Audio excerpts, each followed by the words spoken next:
Hello YouTube, this is Morgan Airspeed Prime here with my next Avatar news update video. We have two pieces of news here. One is that, as you can see here, one of the Avatar games has been cancelled. And then very interestingly, we have the update to the Avatar official website, the Avatar Studios website, that has added a timeline feature that actually has a few interesting bits on it. So that's going to be the main thing. So we'll start with this. So straight away, anyone wondering, this is not the relatively recently announced RPG open world game. That's safe. This is the different game. This is from Maximum Entertainment, not the Saber Interactive. This is the Avatar The Last Airbender fighting game that was announced via IGN earlier on this year, back in February. And of course, the whole time through, from February to now that we know it's cancelled, we never saw a thing about this game. We didn't see a visual, anything. The interview with the guy from Paramount going over video game stuff, he did mention some very basic things that, like, hey, you know, Team Avatar members are in the game. It's going to launch with 10 characters. And at least to me, I felt that there were a couple of red flags, even in that very basic information that was said there. And effectively the idea of this looked like it was going to be another sort of lower quality, lower budget game. And so to me, sure, it's never great to see something Avatar cancelled, but I don't overly view this as being a significant cancellation necessarily. It's probably for the best to a certain degree that we're not going to have another game that's maybe going to come out. People realize, oh, it's another bad Avatar game, and kind of move on. So anyway, that's basically the situation there. If you're looking for the source on this, it is in this document here. This is Maximum Entertainment interim report Q3 2024. And if you just scroll down a little bit, the section that it gets confirmed to be cancelled in is in operating expenses here. And you can see here, of the 13.2 million euro write-down, amount 6 million euro cancelled titles, Mudfest, Project Velos, and Avatar The Last Airbender. So that's the only mention of it here, but obviously it is included in cancelled titles, Avatar. There's not really much else to say because we knew basically nothing about the game. So unfortunate, but we have the game that we kind of want announced. Obviously it maybe doesn't put a lot of confidence in it, but I would also view the way they did the announcement of the AAA Avatar game, the open world one, as being so vastly different than the way the announcement of this game went, that I got a lot of confidence from what they talked about with that open world game, realizing that, hey, Avatar might be a popular IP, but you have to put some effort into the games to make them popular and a success. So moving on to the timeline on the official website. If you just scroll down all the way to the bottom, you can see there is an Avatar Legends timeline section. If you go into that, you are immediately brought to this homepage here, the Avatar Legends timeline. There are two ways to order this, and that is by the in-universe era timeline and the sort of out-of-universe release of the various pieces of content. Obviously the era one is what we're going to focus on, as it goes from, of course, Wan all the way up to Korra, whereas the release timeline is more talking about Avatar, going through the various releases in order. And the most recent stuff is, of course, the 2025 comics, the Mako comic, and also Ashes of the Academy. But era timeline is where we are at. Now, ultimately, most of the information here is completely well known, but there's one or two interesting things here that is worth talking about. I do want to go through it in full though, just because it's interesting to see how they lay out their version of the timeline. Of course, they don't include every single piece of kind of notable information that's ever happened. They do mostly just focus on, this is where the various pieces of content are set on the timeline, rather than here's every single notable character, when they were born, when this happened to them, that sort of thing. It's more of a content placement type thing. So we of course start off in this case with Beginnings Part 1 and Beginnings Part 2. They separate them because there is a 2-year time skip in the middle of them. The 0 point on the timeline, because you'll note as we go further on, they do start to bring year dates into play. 9,347. I would not say they do a great job at explaining what specifically they kind of mean by that, in that they don't say what the context of the whole 10,000 years is, as in 0 to 10,000 is the two harmonic convergences. I think they should say that a little bit clearer to make it super clean. But anyway, that's what they're doing. They're effectively saying that the years here relate to 0 is when the avatar started, and 10,000 is when the avatar sort of restarted, basically. Because if they're doing everything, technically we should have something about the harmonic convergence before this, and the whole Rava and Vatu kind of creating the spirit portals whole situation, that whole thing. But anyway, after 1, we of course don't know who like the 2nd, 3rd, 4th avatar are, so they call this hidden history, and then they give this sort of statement here for why there's such a giant gap in the timeline. More than 90 avatars lived between the eras of Wan and Yang Chen. They upheld the cycle. Thousands of stories from this time are yet to be told. So they're acknowledging here huge gap from Avatar number 2 all the way up to Avatar Zito. Yang Chen they view as being the first like avatar that like we actually know significant stuff about, and we know a lot about the other ones after that as well. So that means that there are 7 avatars who are named in between. The ones who they name are these ones, and then there are 90 other ones. So at very least we're talking about sort of like 97, 98 avatars, but they're kind of implying that there could be a bit more than that. I think there's a reason they say more than 90 rather than say like more than 100, is that they're effectively kind of saying that probably in this case we're doing something along the lines of, yeah, like 98 to like 106, 107 avatars is probably where we're at, which makes a lot of sense. I think the main thing that this confirms to us, obviously, is that the whole Roku quote that everyone brings up when we talk about how many avatars there are, 1,000, we mastered the elements 1,000 times in 1,000 lifetimes. It wasn't meant literally, it was just meant to kind of exaggerate how many times the avatars, they've done this over and over again, but it's not 1,000 times. That didn't make any sense when they established that, you know, the avatar goes back 10,000 years, but when you think of that in terms of the lifespan of however many avatars, it doesn't make a lot of sense in terms of average age, of course, because if there are 1,000 avatars, that puts the average age at about 10, whereas if there's about 100 like it is here, it puts the average age as being around 100, which makes a lot more sense, give or take a few things, and a few outlier ages as well. So this immediately solves one problem. Hopefully from here on out, we won't have people kind of messing around thinking that there's hundreds of past avatars. So that's kind of cool. As for why they don't feature any information about any of the avatars between Wan and Yang Chen, most of them I don't think really there's enough on them to properly give the level of detail, or like there's not a piece of content necessarily just about them. I could maybe see it Rizito, because the little bit of a kind of backstory we get on him in Shadow of Kyoshi at least gives you a foundation in who he is. But I guess their view on that is that technically it wasn't necessarily a piece of story content where they actually showcase Zito. We're just told some history about him.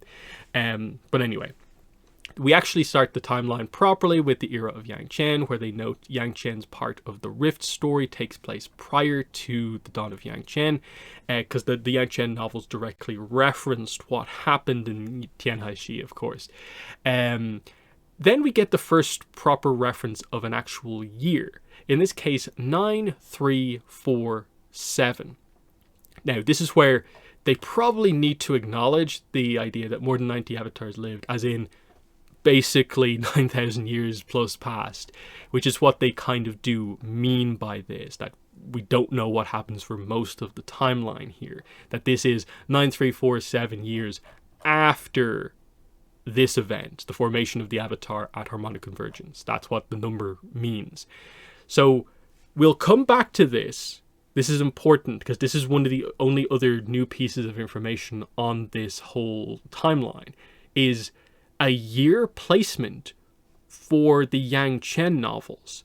That actually is going to allow us to figure out how old Yang Chen was, which is the key piece of information about the avatars immediately before Aang that we never knew.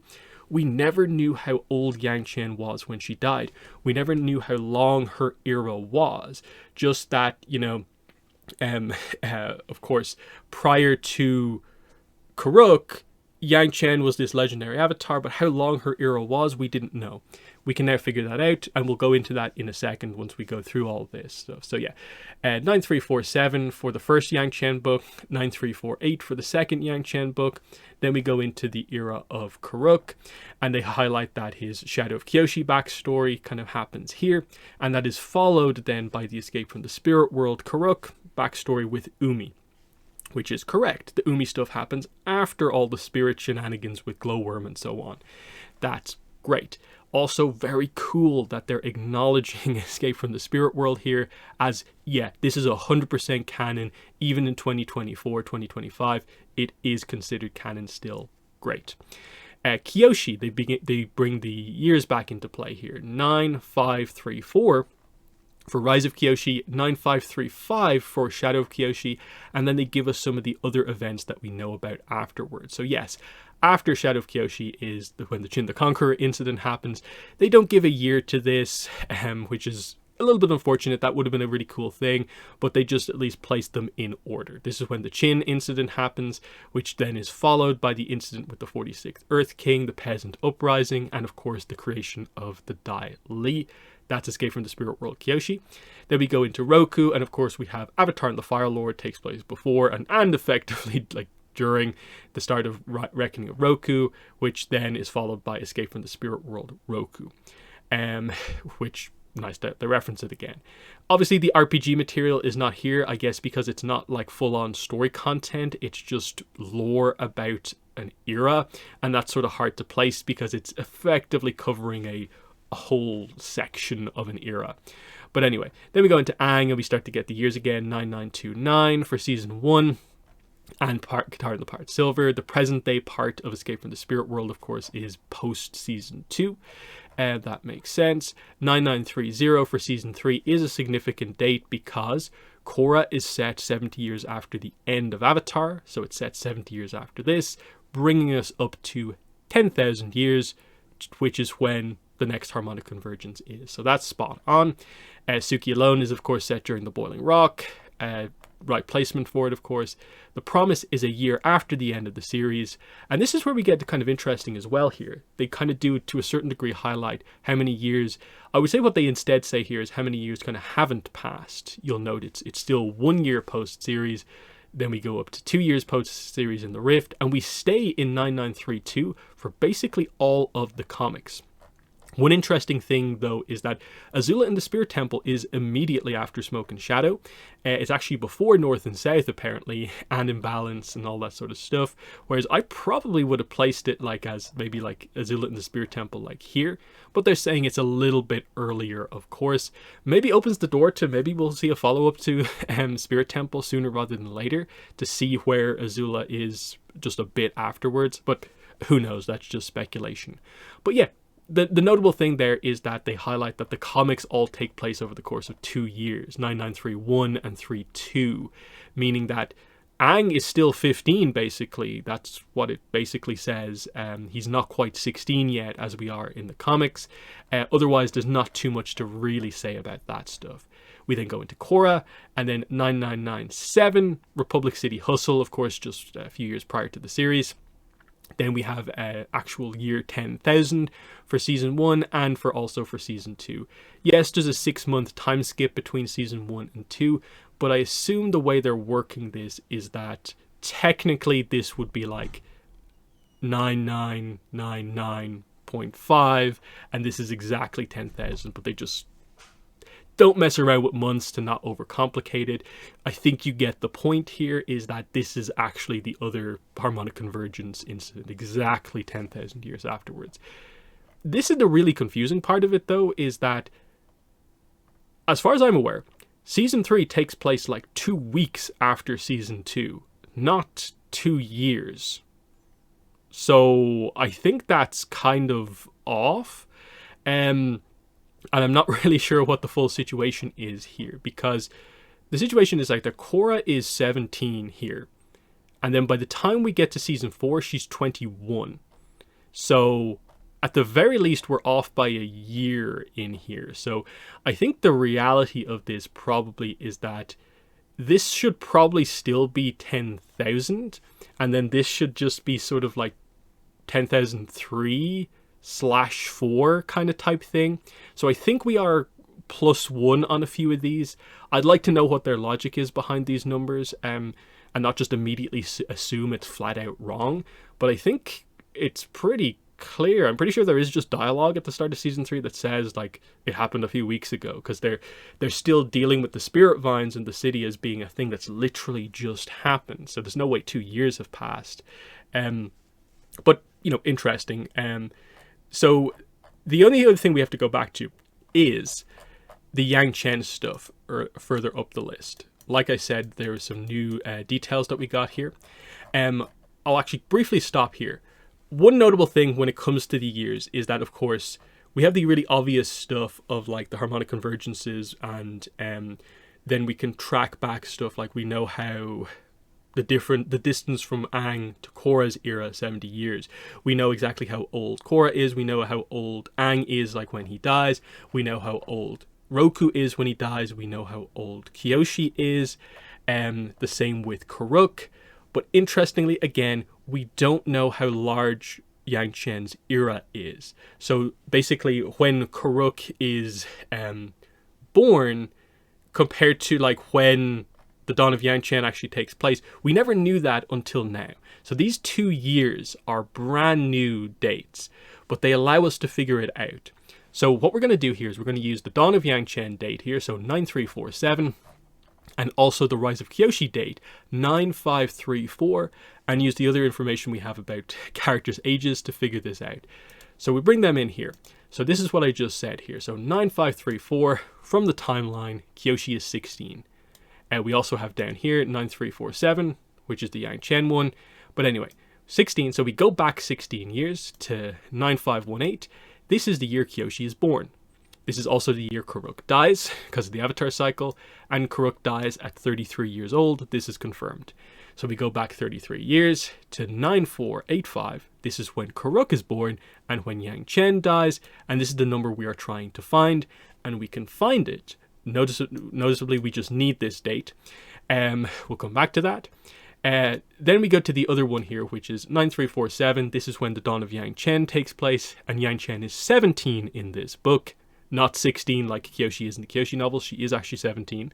So we go back 17 years, bringing us to 9330. This is the year Yang Chen is born, and also the year Zito dies as well, but that's not super relevant here. So then all we do is we subtract this number from this number, which is right here, 9485 minus 9330 gives us 155. That, from this information, is how old Yang Chen is when she dies. This is the full extent of the Yang Chen era. It's 1.5 centuries and a little bit more. So it puts her as the third oldest Avatar that we know about now, because of course Aang, technically his era spans like 165/6 years when you include the 100 years in ice. But still, it's a very significant thing here. Kyoshi, of course, lives to 230, so she's still an older Avatar than we would maybe be led to believe, because as much as there are examples of certain people in the Avatar world who live to kind of extreme ages, there's usually an explanation for quite a few of them, and it's not as big as people think. So characters who do live well over 100 are still extremely notable in the Avatar world. So interesting stuff. So yeah, once again, the main thing here is that officially, in terms of new information, these 2 years being attached to the Yang Chen books allow us to figure out Yang Chen's era, how old she was when she died, which is something we didn't know about before. And then the only other new information is the idea of really specifically stating that in terms of how many avatars overall there are, there's basically more than 90 plus the 7 that we know about. So putting it as basically 100 plus or minus a handful. I'm assuming they're not trying to do a thing where it's plus or minus like 10 or 20. That, like I said earlier, it probably is somewhere in the like 98 to like 106 or 7 range, which is very kind of good to know.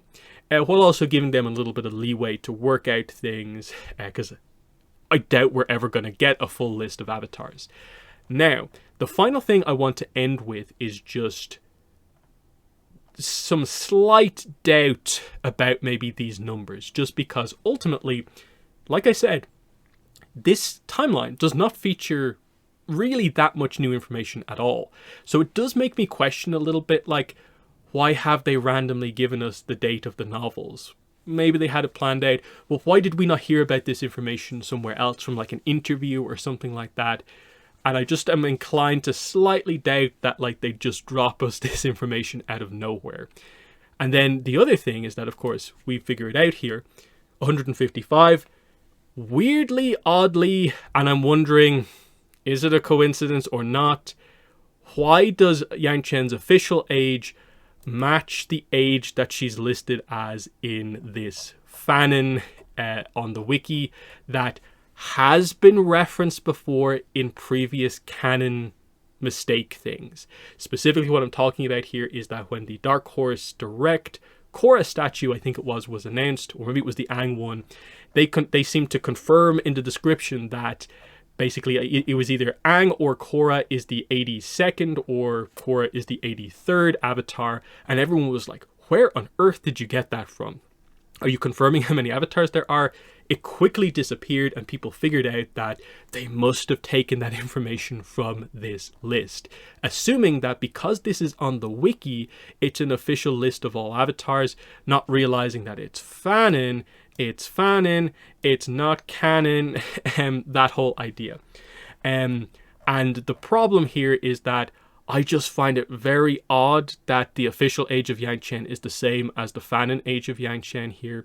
It could just be a coincidence, but I'm like, please tell me they didn't construct that year to match this. As in, you know, ultimately, who put those numbers here? Where did they come from? Was that directly from Avatar Studios, that they're actually locking in that, yeah, this is in fact how long Yang Chen's era is? Or please tell me they haven't just gone with the idea of like all official information up to this point, but then to connect the dots here, let's reverse this back to get 155 into this point. They've made that decision here. I hope that's not the case, but I have some slight doubts. But ultimately, my thoughts are just that, hey, it's official information on the official website in 2024 under Avatar Studios. It's the official Avatar Studios website. I don't think we should be immediately jumping to doubt the information, but what a coincidence is probably my thoughts here. So let me know in the comments below what your thoughts are on the cancellation of the Avatar fighting game, but notably not the open world game. The open world game is fine, just to be clear about that. But then what are your thoughts are on the timeline here? More than 90 avatars. What are your thoughts on finally them kind of clarifying a number, not exact, but getting closer to exact? And then the information about the Yang Chen books apparently telling us that Yang Chen is 155 years old when she dies. What are your thoughts? What do you make of it and the coincidence I have pointed out? Let me know in the comments below. But that's been the video. Thanks for watching, and bye.